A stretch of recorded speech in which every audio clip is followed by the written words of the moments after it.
যদি চৰকাৰী কৰ্মচাৰী এজনে নিজৰ প্ৰথম পত্নীক বিবাহ বিচ্ছেদ নোহোৱাকৈ পৰিত্যাগ কৰে তেতিয়ালে তাতকৈ ডাঙৰ অপৰাধ একো হ'ব নোৱাৰে।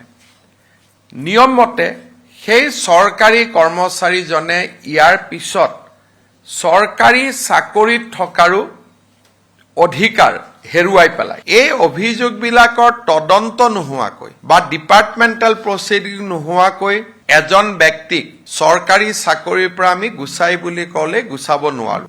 সেইকাৰণে আমি এটা নতুন সিদ্ধান্ত লৈছোঁ যে পৰিত্যাগ কৰা পত্নীগৰাকীয়ে যদি DDO-জনক অৰ্থাৎ যিজনে দৰমহা দিয়ে তেওঁক যদি আবেদন কৰে তেওঁৰ দৰমহাৰ 20% ইনক্লুডিং DA, এইটো নহয় যে বেচিক চেলাৰী, সম্পূৰ্ণ দৰমহাৰ 20% পৰিত্যাগ কৰা পত্নীগৰাকীৰ একাউণ্টলৈকে ট্ৰান্সফাৰ কৰি দিব।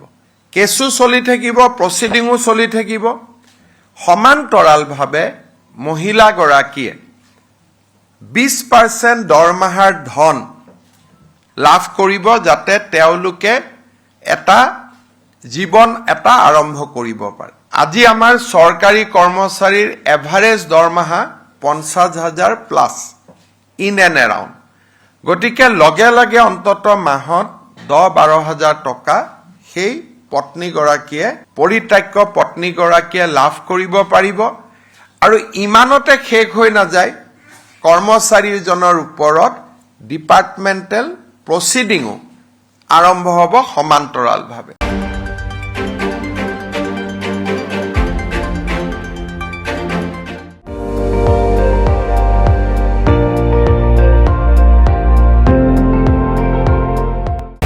আপুনি চাই আছে ND24, সৰ্বশ্ৰেষ্ঠ নহয় সৰ্বোত্তমৰ দৌৰ।